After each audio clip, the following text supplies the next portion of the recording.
Hey there, gamers, DreamcastGuy here. Today we're talking about PlayStation because last night two very bad stories came out. Two big bad stories that sort of paint a bleak future for Sony and the future of PlayStation. It seems like Sony is very much gearing up for the PlayStation 6. It's probably not coming out till like 2027 or 2028, but clearly they're putting the pieces on the board. They're trying to essentially say that next gen is just the next step in the Sony future. But even with the PlayStation 5, the PS5 is in such an odd spot. We're getting almost no exclusives. When we do get a game, it's good, but just in general, it feels like the entire market share, all the console sales, all the accessory sales, everything that PlayStation does is because of third party. Because Xbox is just putting their games everywhere, and Nintendo is kind of off in the corner just making Mario Kart, Sony is sort of playing the game by themselves. And while they are doing decent, these stories are not exactly great. There was a big leak about Naughty Dog, that they are essentially mistreating their employees badly, and they will be for years to come. We're going to talk about that. And also, Joseph Cross, the art director of Bungie. This guy has actually been there since Destiny 1. He designed the famous cloaks. He's done pretty much everything to make Bungie games look like Bungie games. Has just left 3 months before Marathon came out, which is pretty much saying that Marathon is probably internally already known to be a dead fish. But let's talk about both these and what I think it kind of means about the future of PlayStation leading into PlayStation 6. I hope you're having a great day, and if you could, please give this video a like and subscribe if you haven't already. Now, before we actually start to dig into this, let me quickly thank the sponsor for this video, FlexiSpot. A question I get a lot on the channel is, how do I beat so many games? Like, physically, how do I just sit here all day long? And to be honest, I couldn't do it without FlexiSpot. This is a line of incredibly good standing desks that easily raise or lower with just the touch of a button. It's fast, it's convenient, and really it's a total lifesaver. For me, since I spend so much time here at my desk, I love that I can just swap positions so easily. So I can do stuff like, what I really love is I'll put my treadmill down sometimes and just be like walking and gaming, so I can even get work in or get my steps in and not just be sitting here all day long.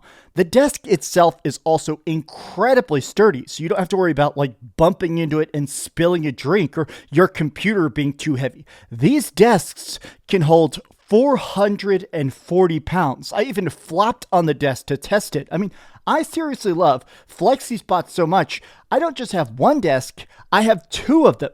They even have a line of incredibly comfortable chairs that are extra awesome and very, very adjustable that fit with the desks perfectly. If this looks great to you, you can go to FlexiSpot's website yourself and check out their Christmas sale, their New Year's deals. And currently, they are having up to 65% discounts on certain select products, including stuff like their standing desks, their ergo chairs, and more. But for watchers of this channel, use my code, which is YTE730, for an extra $30 off the E7 Pro standing desks. Once again, that's YTE730. I'll have it down in the description box and as like a pinned comment. But seriously, standing desk rock. Once you get one, you can't go back. All right, now we're going to talk about this because, honestly, Joseph Cross, it's not just that he's a big deal at Bungie, it's that I almost feel like a lot of people are sort of insisting that Marathon is going to be another catastrophic flop, much like Concord was. I don't think anything can be as big of a failure specifically as Concord was, but this is very odd. The art director has left by choice. Nobody really believes this. So Joseph Cross is like, man, what a great time. I'm so glad about all the art I did. Wow, I'm incredibly proud of my visuals. A lot of people are bringing up the plagiarism.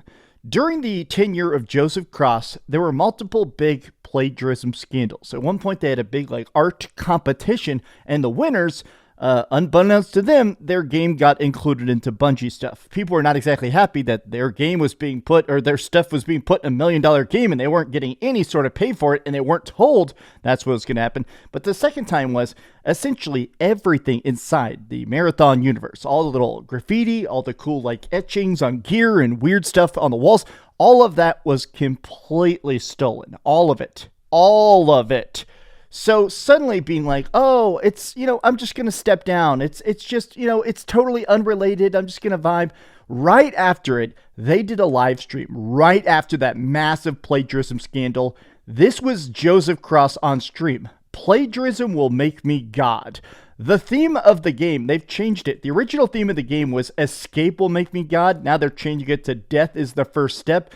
Look, they clearly changed it because this meme was so good. Plagiarism will make me God. This was the last time we've seen Joseph Cross in public. And dude, it looks like not only has this man had not slept, clearly he's having the worst day of his entire political career. Suddenly deciding to step away from the company of your own volition, I think Sony forced him out. I think Bungie just said, we cannot release this game with you on board. You can still work on it up until launch, but you got to get the heck out. I'll be honest, I still feel like I'm in the frame of mind where I hope Marathon is good. I am looking for that next cool, shooter loop to get addicted to, and I do like extraction shooters. I think the aesthetic, the music, the stylings of Marathon look great, but it doesn't matter if I like it. It matters if the internet likes it. Anybody's ever played something live servicey, it doesn't matter if, 1,000 people like it. It's got to be an absolute huge financial success or it's going to get shut down. I am still in the point of view where as good as Marathon seems to be on paper, I think this is do or die. This is either the Bungie masterpiece they're trying to get it to be, or it's the end of the company forever. But here's the other story that a lot of people are talking about, and a lot of people are taking this from many different angles. So yesterday there was a leak from Jason Schreier of Bloomberg that essentially Naughty Dog is ordering employees for Intergalactic to start crunching now. They're doing mandatory overtime for the next maybe 2 or 3 years straight. We're talking 60, 80-hour weeks for the next couple years. Limited vacation, very much just clocked in and locked in for your same time. You're not going to get paid extra. You're a salary, right? Do they not realize that they can take their time since nobody cares about this game? A lot of people are memeing on it. I will admit that it feels like most people are still very skeptical of this. I mean, the last couple Naughty Dog games admittedly won a ton of awards. Last of Us Part 2, Last of Us Part 1, Uncharted 4. I'm still a very, very big Naughty Dog fan. I still think that trailer looked great. I'm almost kind of concerned, though, about why they keep revealing games 5, 6, 10 years out. To me, it just doesn't get me excited. Why show me a trailer in 2024 for a game that at very least I'm going to be playing 3 or 5 years in the future? Struggling to release just one new game this entire generation is crazy. This is so correct. A lot of people in the comments are like, bro, it's wild that just in general, the whole way people make games now, the fact that it's just hundreds of employees, constant temp work, multiple studios coming together to get one single game out the least busted as possible. I think this is more of an indictment just about how the industry works, but it is wild that in the entirety of the PlayStation 5 era, we're getting one Naughty Dog game. Last generation, we got 5 Naughty Dog games. The generation before that, we got 7 Naughty Dog games. To say the dev cycle is getting worse is a drastic understatement. So here's something interesting. I wanted to talk about 2 separate points of view. There are some people that are basically saying, no game is worse than this. Crunch is truly the worst. Sorry, but mandatory overtime should be illegal because this is crazy. Naughty Dog has been known for horrible crunch in the past. Unfortunately, things haven't changed. Even a lot of people putting this towards Neil Druckmann. Something profoundly funny about Druckmann becoming president of the studio, greenlighting a whole documentary about how they don't crunch anymore, and then, hey, let's do this. Now that we're the better work environment, every game must crunch until you die. Now, I want to talk about this because some people are saying it's a job. If it's a job, you're getting paid for the job, show up and do the job. And I'm in the spot where I've had a chance to talk to some game developers, and a lot of them say that crunch sucks, but it's worth it if the final project is perfect, right? Yeah, it sucks during the course of it. All these 80-hour days, all the times where you're literally sleeping under your desk, the times where you're super freaking out. There's just a part of the game that is completely unfinished, but you barely managed to get it done, and then everybody loves it in the game. Those moments are worth it. But the problem is that a lot of times games don't get that sort of payoff, right? A lot of times games, it's just so hard, comes out, nobody cares, studio gets closed down, you wasted years of your life for nothing, right? Some people, though, are basically saying this is the hard dichotomy, right? Gamers' demand are now super unrealistic. You get mad at the developers for crunching to get the game out faster, yet you get super mad when games are delayed. Get mad when game devs use AI to speed up games, but say that games take too long to make. You can't have it both ways. You don't understand how the industry works. So I kind of disagree with every part of this take because I feel like this is what they call straw manning. I think he's like making up arguments to knock over. Here's my thing is that I am in a spot where I have said this over and over. I think scale is the problem. So many of these games obsessed with photorealistic graphics and crazy 4K, 120 FPS, 200-hour-long journeys. Oh man, there's footprints in the snow that actively melt as the seasons change. I think that stuff is nice. I think that the graphical beauty of these games, but a lot of those games, every single game now makes a new game engine, reinvents the entire wheel. Now we have to redo all the animations and stuff. Whereas if you look at a lot of Japanese game development, they don't care about reusing the asset textures of a wall. Every single game, if you play a bunch of like Dark Souls, yeah, they all kind of have this same DNA and they just build new bosses and new fights and new arenas to play through. But every Dark Souls game is kind of built on the same bones. Whereas games like Naughty Dog, especially a lot of PlayStation stuff, it's like, all right, next game, burn everything we've ever done and restart. This is my thing, is that scale down. I would rather have more games that are done in 3 years or 2 years with actual comfortable working conditions, even if the graphics are worse, even if the games are shorter. I miss $50 10-hour experiences, games that are short, fun, and great to play over and over and over again. I'm not even anti-open world. I'm not even saying there can't be any live service games, but I hate the fact that this is like the gold standard now, right? How big, how beautiful, and how dang expensive can a game be?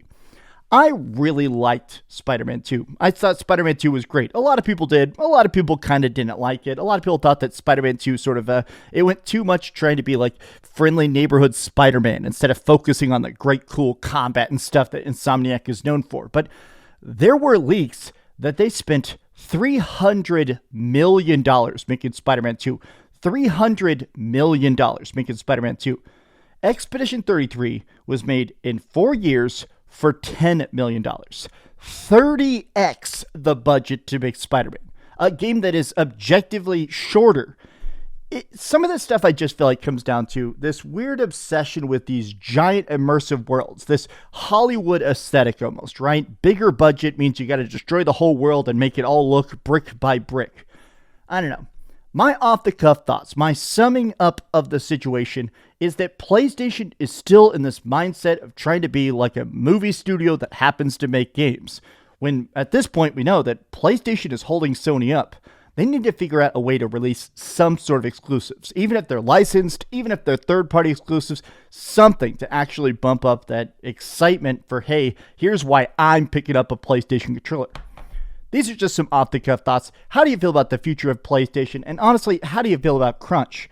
Tell me your thoughts in the comments down below. If you could, please give this video a like and subscribe if you haven't already. And please keep dreaming. God, I just cannot believe how many games are taking this long, right? I mean, and think about the fact that in the middle of this generation, we almost had that live service Last of Us game, Last of Us Online. It's weird to think it's been so long since we saw a new Naughty Dog game. Ugh.